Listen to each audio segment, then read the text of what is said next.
기도인도자 모임 둘째 날 참여하는 모든 친구들을 축복합니다. 사실 오늘 다 발렌티어들 4명인데요. 어제 다 우리 발렌티어 아닌 친구들이 어제 다 참여해서 우리 다 발렌티어면서 기도인도자인 친구들인데 근데 우리 정기 예배가 4월 12일이 아니라 10일이에요. 광고 정정해서 해드릴게요.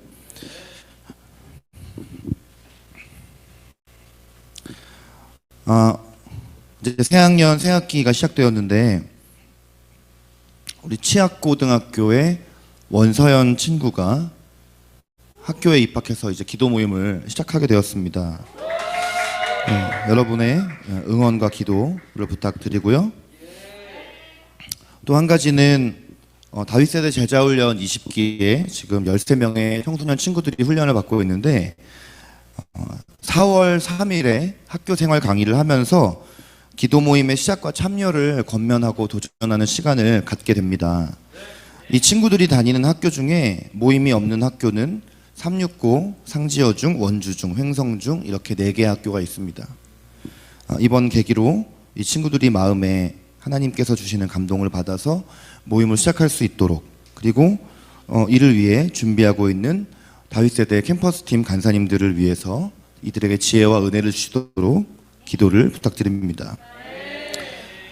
저희 단체 입장에서는 기도 인도자 모임을 이렇게 정기적으로 진행하는 것이 쉽지 않은 그런 일이지만, 여러분 중에 단 한 명이라도 계속해서 기도의 자리를 지킬 수 있는 힘과 또 은혜를 이 시간을 통해 받을 수 있다면 우리가 기도하면서 기쁨으로 계속 이 시간을 섬기겠습니다.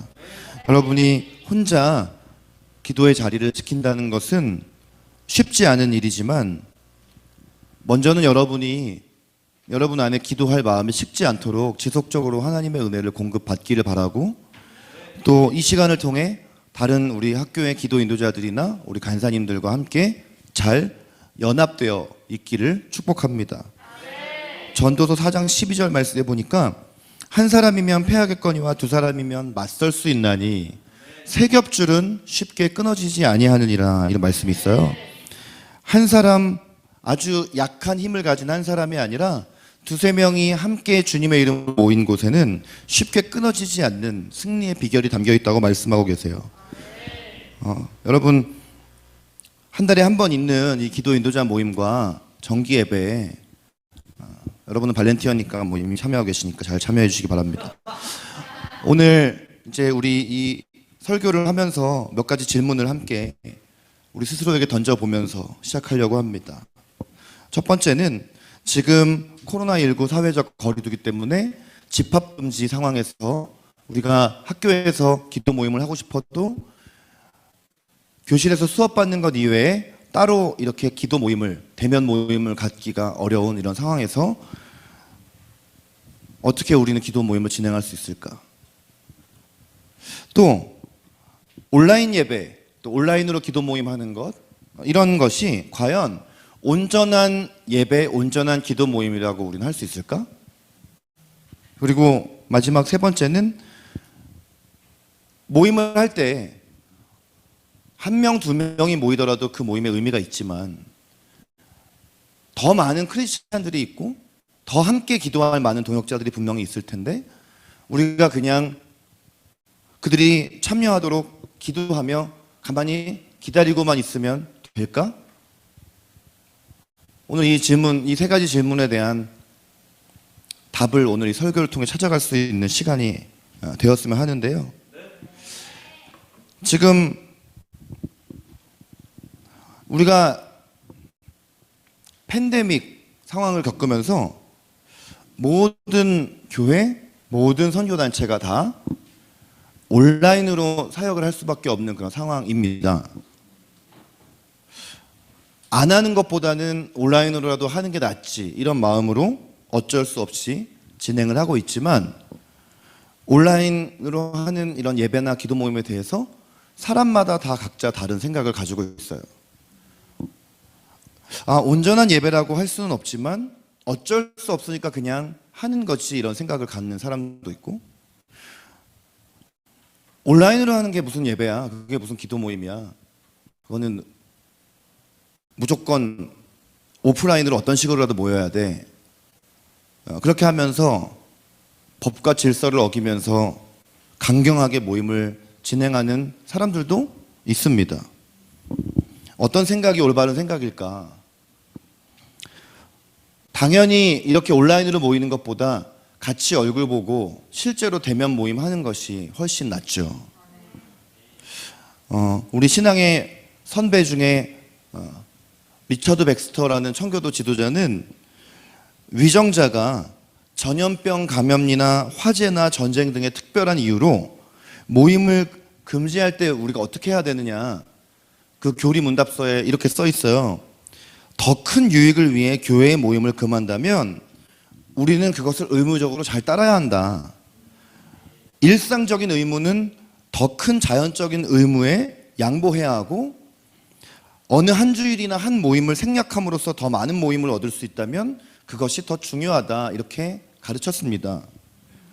우리가 함께 모일 때 앞으로 더 많이 함께 모일 수 있는 시간을 방해하는 그런 모임이라면 당연히 우리는 정부에서 우리에게 주는 방침을 잘 따르면서 집합을 금지하면 당연히 그걸 따라서 집합하지 말고, 모일 때도 다 모든 수단을 동원해서 최대한 철저한 방역을 해서 한 명이라도 전염병에 걸리지 않도록 노력하고 힘쓰는 것이 신앙인의 의무입니다.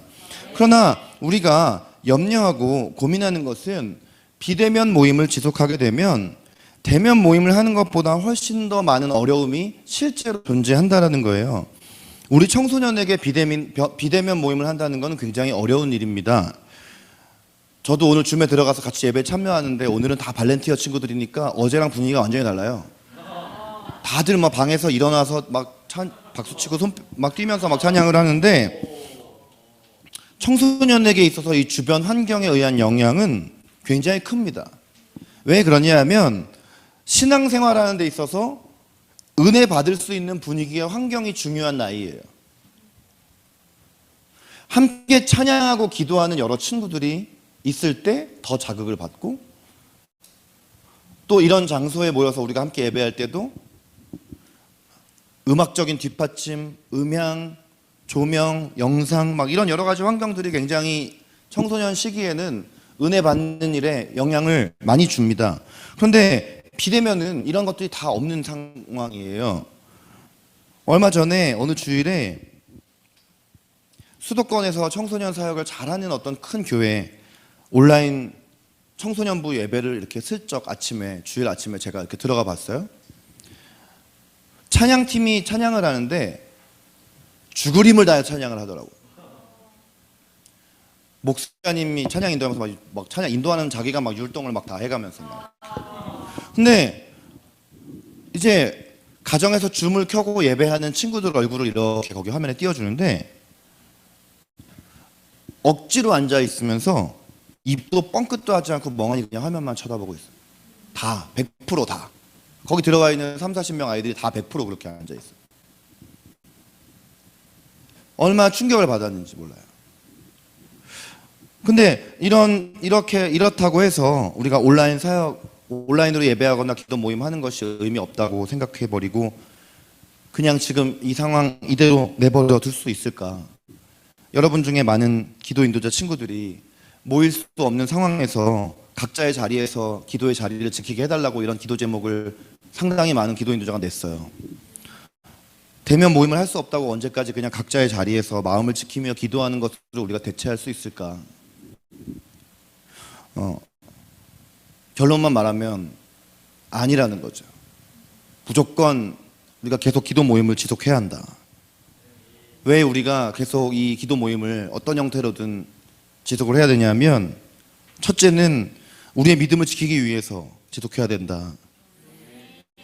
초대교회 때는 로마에서 이 신앙생활하는 그리스도인들을 강하게 핍박을 해서 공개적으로 이렇게 예배드릴 수 없도록 제도적으로 아예 금지가 돼 있었죠. 그래서 초대교회 교인들은 한 지하 5층 정도 깊이가 되는, 지상에서부터 그 지하까지 약 한 1km 정도 되는 저 무덤 중간에 있는 통로에 그들이 모여서 저 카타콤 한가운데 그 통로에서 예배했다고 해요. 어쩌면 저기서 예배하다가 무덤이 그냥 저게 다 무너져 내릴 수도 있고, 근데 저기서 그렇게 몰래 모이지 않으면 그들의 신앙생활을 통제받는 상황이기 때문에 그들은 어떤 상황에서도 정말 신앙을 지키기 위해 저곳에서 예배했습니다. 우리는 신앙의 자유를 보장받고 있기 때문에 신앙을 핍박하는 저런 초대교회 같은 상황은 아니죠. 그런데 가장 무서운 것은 외부에서 우리를 핍박하는 어떤 힘이 아니라 우리의 마음 가운데 있는 죄성이다. 우리가 조금만 상황과 환경이 딱 우리를 갖추어주면 얼마나 우리가 쉽게 무기력해지고 게을러지나. 이렇게 온라인 사역으로 전환되는 이 시기에, 이렇게 코로나가 장기화될 때 이 기회를 이용해서 우리는 하나님을 얼마나 떠나려고 이렇게 발버둥을 치느냐. 예수님을 믿고 하나님의 자녀가 되었다고 해서 한순간에 우리가 정말 하나님과 친밀하고 거룩한 존재가 되는 것이 아니기 때문에 계속해서 믿음을 지켜내기 위해서 신앙 공동체에 속하고 서로에게 영적 자극을 줄 수 있는 주변 동역자들이 있지 않으면 우리의 게으름과 무기력이 우리를 무너뜨릴 것이기 때문에 반드시 우리는 이 모임을 계속 지속해 나가야 한다는 걸 말씀드리고 싶어요. 두 번째는 오늘 읽은 예레미야서 5장 1절 말씀 안에 이유가 있습니다. 선지자 예레미야를 통해 하나님께서는 정의를 행하며 진리를 구하는 사람, 정의를 행하며 진리를 구하는 단 한 사람이라도 내가 이 성읍 중에 찾을 수 있다면, 예루살렘 거리를 다니며 이런 사람을 단 한 명이라도 내가 만날 수 있으면 이 성읍을 용서하고 회복시키겠다라고 약속하셨죠. 의인 10명이 없기 때문에 소돔과 고모라가 멸망했듯 저 예루살렘 거리에도 하나님께서 찾으셨던 것은 다수의 무리가 아니라 단 한 명의 정의와 공의를 행하는 한 명이었어요. 바로 우리 학교 가운데 모두가 다 신앙생활을 하지 않고 모두가 다 깊은 생각 없이 정체성도 없이 학교를 다닌다 할지라도 저 말씀에 순종하여 저 마음에 응답하여 그 단 한 사람이 되는, 그게 바로 내가 되기 위해서, 그것이 바로 내가 되기 위해서, 그 단 한 사람이 내가 되기 위해 우리는 기도 모임의 자리를 지켜야 합니다. 이 땅의 모든 기관은 다 사람이 세운 것 같이 보이지만 사실은 다 하나님께서 세우신 것입니다. 왜냐하면 모든 것의 다 출발은 다 하나님께로부터 있기 때문이에요. 학교는 교육기관이죠. 그러나 교육의 출발이 사람에게 있는 것이 아니라 교육도 하나님으로부터 시작된 것이에요. 그런데 하나님께로부터 시작된 교육이 타락한 인간의 손으로 넘어오면서 교육 영역도 하나님의 형상이 군데군데 남아있긴 하지만 대부분은 다 무너지고 타락해져 있는 상황에 놓이게 되었어요. 예수님을 믿는 그리스도인이 어느 곳에 소속되어져 있다는 건 깊은 생각을 하지 않으면 우연히 내가 거기 있는 것처럼 느껴지고 혹은 내가 노력한 결과로 내가 거기 있는 것처럼 생각될 때가 많아요. 그러나 사실 모든 것은 다 하나님의 계획 가운데 있는 것입니다. 나를 향한 하나님의 계획을 성경은 사명이라는 단어로 표현하고 있는데 사람마다 특별한 사명도 있지만 공통된 사명도 있어요. 그건 뭐냐면 내가 어느 곳에 있든지 예배자로 서는 것이고 그 땅을 위해 기도하는 중보 기도자로 서 있는 것이고 더 나아가서 내가 예수님을 전하는 증인으로 선교사로 내가 거기에 서 있는 것이에요. 그리스도인이 자기 사명을 올바로 알고 예배와 기도의 자리를 지키고 복음을 전하기 시작할 때 하나님께서는 그 땅의 회복과 부흥을 약속하셨습니다. 하나님께서는 여러분의 학교 가운데 단 한 명의 예배자, 단 한 명의 중보기도자, 단 한 명의 증인을 찾고 계세요. 아무 생각 없이 학교 다니지 말고 하나님의 사명을 인식하고 그 사명에 순종하는 삶을 살아야 합니다. 리더로 부름받은 여러분부터 오늘 이 모임을 계기로 다시 우리의 마음을 다시 한번 새롭게 하고 정신을 차리고 예배와 기도, 학교를 위한 예배와 기도를 회복하시기를 바랍니다. 그리고 이 모임을 어떻게든 여러분이 졸업하는 그날까지 지속할 수 있도록 노력하십시오. 이제 이렇게 기도 모임을 지속할 이유가 충분하다면 이제 또 하나, 오프라인으로 모임을 할 수 없는 상황에서 우리가 어떻게 할 것인가. 반드시 온라인 모임을 이번 주부터 시작하시라고 저는 말씀을 드립니다. 온라인으로 하는 것이 의미가 있고 없고, 학기 초라 너무 바빠서, 시험 기간이라서 이런 생각을 하는 것은 단지 여러분이 기도할 마음이 없는 것에 대한 나태한 핑계에 불과하다. 그리스도인은 상황과 환경에 순응하는 사람이 아니에요. 여러분 따라합시다. 그리스도인은 상황과 환경에 순응하는 사람이 아니다. 하나님께서는 가만히 앉아서 상황과 환경을 탓하고 이런저런 핑계를 대면서 가만히 우리를 내버려 두시는 분이 절대 아니다.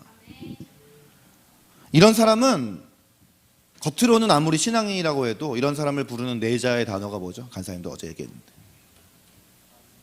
네? 다이세대예요? 내자로 제가 어제 말했잖아요. 운명론자. 뭐라고요, 정인 간사님? 네, 운명론자.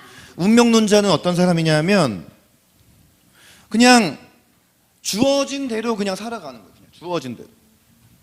그냥 뭐 고난이 오면 그냥 고난이 오나 보다. 그냥 뭐 좋은 일이 생기면 좋은 일이 생기나 보다. 그냥 운명에 자기를 맡기고 사는 사람.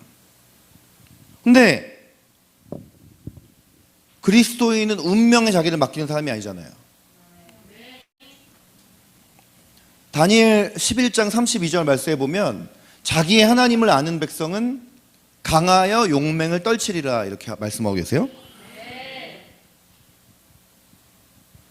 운명론자들은 어떤 생각을 하며 살아가냐면 지금 요즘 같은 이런 어려운 요즘 이렇게 이런 코로나19가 1년 넘게 지속되고 이렇게 어려우니까 사람들이 많이 이렇게 쓰는 말이 무슨 말이에요? 이 또한 지나가리라. 찬양에도 이 또한 지나가리라 이 찬양 많이 부르잖아요. 그리고 다 찬양의 노래들이 버티고 견디게 하시네 이런 노래잖아요. 그리스도인으로서 이런 태도는 50% 그리스도인이에요.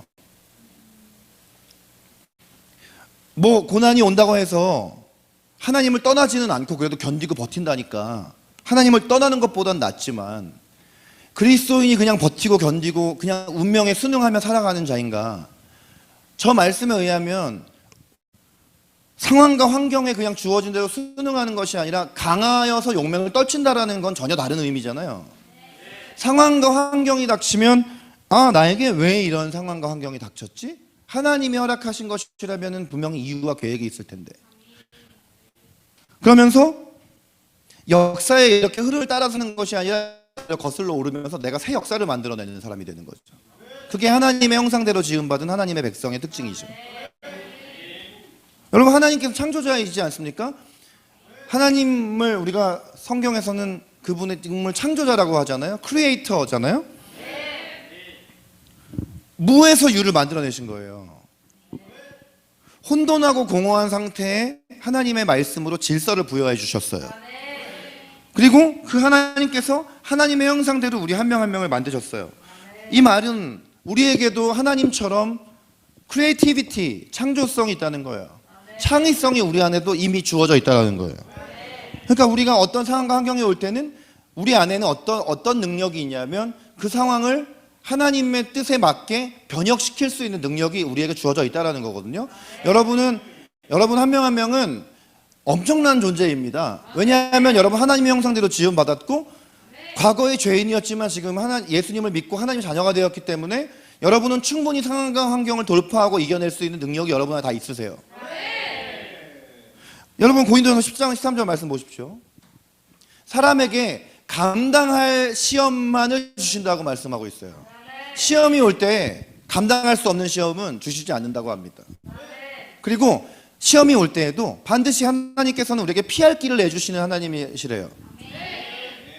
우리가 어려운 상황에 있을 때 우리 다 능력이 없고 지혜가 없지만 부족한 지혜를 하나님께 구하면 하나님께서 넘치도록 지혜를 주신다고도 약속해 주셨어요. 그러므로 하나님께 지혜를 받아 시험 당할 때에도 그 시험을 뛰어넘어서 강하여 용맹을 떨치는 자들이 바로 하나님의 백성입니다. 상황과 환경을 돌파하고 오히려 새 역사를 쓰는 것이 하나님의 백성의 특징입니다. 결론, 오늘 이 본문 말씀 읽은 것처럼 이 땅 가운데 하나님께서 일하시기 위해서는 하나님의 마음을 품은 한 사람의 순종이 너무나 필요하다라는 거예요. 주님은 나의 최고봉이라는 책에 보면 오스왈드 챔버스가 이런 말을 하는데, 하나님께서 하시는 일을 우리가 할 수 없고 우리가 할 수 있는 일을 하나님이 하지 않으신다. 우리가 이거를 항상 기억해야 된다. 하나님께서 하시는 일, 하나님께서는 우리 사람에게 어떤 하나님의 마음과 뜻을 나타내시고 우리의 마음을 감동케 하시죠. 그러면 우리가 해야 할 일은 그 하나님께서 주시는 감동에 순종하여 순종의 발걸음을 떼어야 하는 것입니다. 운명론적 기독교인은 하나님께서 마음을 주셔도 움직이지 않아요. 언젠가 계속 기도하다 보면 나를 변화시키시겠지, 이렇게 하면서 그냥 기도만 하거나 아니면 그냥 가만히 있습니다. 그런데 하나님을 사랑한다면 하나님의 마음이 당연히 기도할수록 내 마음에 더 막 불이 타지 않겠어요? 하나님께서 나를 사랑하실 뿐만 아니라 우리 학교를 얼마나 사랑하시고 우리 학교에 있는 우리 선생님, 선배, 후배, 친구들, 이 모든 하나님의 사람, 이 정말 구원받아야 될 영혼들을 하나님이 얼마나 사랑하시겠습니까? 학교 공동체가 얼마나 하나님의 목적대로 회복되기를 주님이 원하시겠어요? 그냥 늘 뉴스에서 나오는 것처럼 학교에서 일어나는 일들은 다 학교 폭력, 왕따, 자살, 뭐 이런 뉴스들, 그런 뉴스를 우리가 그냥 손가락질 할 만한 뉴스가 아니라 하나님께서 그 뉴스를 보실 때 어떤 마음일까? 얼마나 안타까워하시고 하나님 슬퍼하실까? 그 마음이 내 안에 동일하게 있어서 막 그 마음 가운데 나를 요동치게 하셔서 거기에 대한 반응으로 하나님이 우리 학교 가운데 행하시는 일에 나를 정말 장작처럼, 불이 타려면 마른 장작이 필요하듯이 정말 그렇게 나를 장작처럼 사용하셔서 놀라운 일을 행하실 것을 우리가 기대를 해야 하지 않겠어요? 여러분, 새학기 이 기도 모임에 대해서 오늘 이 말씀을 기반해서 여러분에게 대안을 제시하기 원해요. 첫째는 여러분이 홀로 기도하고 있는 사람이라면, 기도 인도자면서 기도 모임을 할 사람이 나 혼자밖에 없는 사람이라면 매일매일 오늘부터 개인적으로 여러분이 기도할 때 학교를 위해서 기도하는 그 시간을 회복하십시오. 그리고 여러분이 둘이나 혹은 셋의 동역자가 있는 경우라면,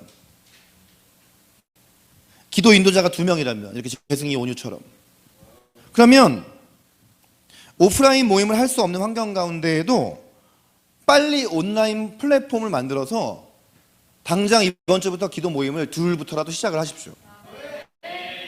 여러분, 카카오톡에 이렇게 그룹 카톡에 들어가면 카카오톡 라이브를 할 수 있잖아요. 그걸 통해서 엄청 쉽게 그룹 모임을 할 수 있습니다. 근데 서로 이렇게 얼굴 보면서 다 같이 참여를 하기 원한다. 그러면 오늘처럼 이렇게 줌을 활용하면 돼요. 그냥 이렇게 들어와서 친교만 이렇게 하거나, 이렇게 재승이랑 온유 친하니까 둘이 들어와서 계속 자기들끼리만 막 재밌는 얘기하고 끝나고 이럴 거면 굳이 전화 통화하지 그거 할 필요 없고, 친교만 그냥 하기 위해서라든지 혹은 뭐 형식적으로 그냥 이렇게 하지 말고, 우리 다윗 세대 SNS 같은 데 보면, 어제 제가 이게 말씀드려가지고 이제 기도 인도자 카톡방에 우리 간사님이 이렇게 오늘 딱 올려주실 줄 알았는데 아직 안 올려져 있는데, 그 기도 모임 인도법이라고 되어 있는 그 사진으로 만들어진 그 짤들이 있잖아요. 이렇게 여러 개로 되어 있는, 그거 참고해서 여러분이 진행하면 풍성하게 모임을 진행할 수 있습니다. 더 미루지 마십시오. 벌써 3월 둘째 주잖아요. 지금 학기 초라서 바빠서 또 미루면 이제 곧 또 중간고사 기간에 또 안 할 핑계가 생기고, 또 기말고사라도 안 할 핑계 생기고, 만약 거리두기 격상하면 또 안 할 핑계가 생기고, 계속 우리가 모임을 안 할 이유들을 우리 안에서 계속 만들어내고, 그러다 보면은 우리의 영혼이 계속해서 생명력을 잃어버리고 기도할 마음이 식어버리는 거예요. 근데 여기에 만족을 하면 안 돼요. 3번째까지 가야 돼요. 뭐냐 하면 동역자를 적극적으로 찾아보자. 눈에 우리가 불을 켜고 기도 모임에 동참할 그리스도인 친구가 어디 있을까? 적극적으로 그걸 찾으세요. 네. 근데 만약에 이제 이런 친구들 학교에 이제 크리스찬이 너무 이제 없어 보이는 것 같을 때, 그럼 뭐 이제 뭐라고 말하냐면, 네, 잠깐만요. 뭐라면 여기 친구들이 막 뭐 아무리 학교에 기도 모임만 같이 할 크리스찬 친구 찾아봐도 없는데요. 막 이런 친구도 있어요. 없다고. 크리스찬이 아무리 찾아봐도 없다. 어떻게 해야 될 것 같아요, 이보람 간사님? 이런 상황에서 박현원은 어떻게 해야 될 것 같아요? 이런 상황이면 끝까지 기다려야 돼요. 그렇구나. 이게 강하여 용맹을 바라는 백성인가? 어떻게 해야 될 것 같아요? 그렇죠, 전도해야죠. 그러면 제가 보면 3년 동안을 그냥 혼자서 가만히 혼자 기도한 거가 막 아름답게 막 이렇게 어디 영상 같은 데 막 나오고 이런 거가 있잖아요. 근데 저는 그것도 의미가 있지만, 의미 있잖아요. 그렇죠? 그런데 크리스찬이라면 더 강해야 돼요. 강하여 용맹을 바라는 백성이 되어야 해요. 그러면 보세요. 하나님은 무에서 유를 만들어내고 상과 환경에 순응하는 것이 아니라 그걸 창조적으로 변혁시키라고 부르셨다 했잖아요. 그러면 동역자가 없으면 어떡합니까? 전도해야죠. 지금 학교에 사람이 없는 게 아니라 그냥 크리스찬이 없는 거잖아요. 예배자가 없는 거잖아요. 그러면 복음을 전해서 그가 예배자가 되게 만들어서 같이 기도하면 되잖아요. 그것이 우리 크리스찬의 사명이지 않겠어요? 여기까지 가야 해요. 오늘 우리 이 말씀을 붙잡고 이 4단계까지 우리가 이르러야 하는 것이에요. 역대하 7장 14절 말씀 우리 한번 읽어볼까요? 시작.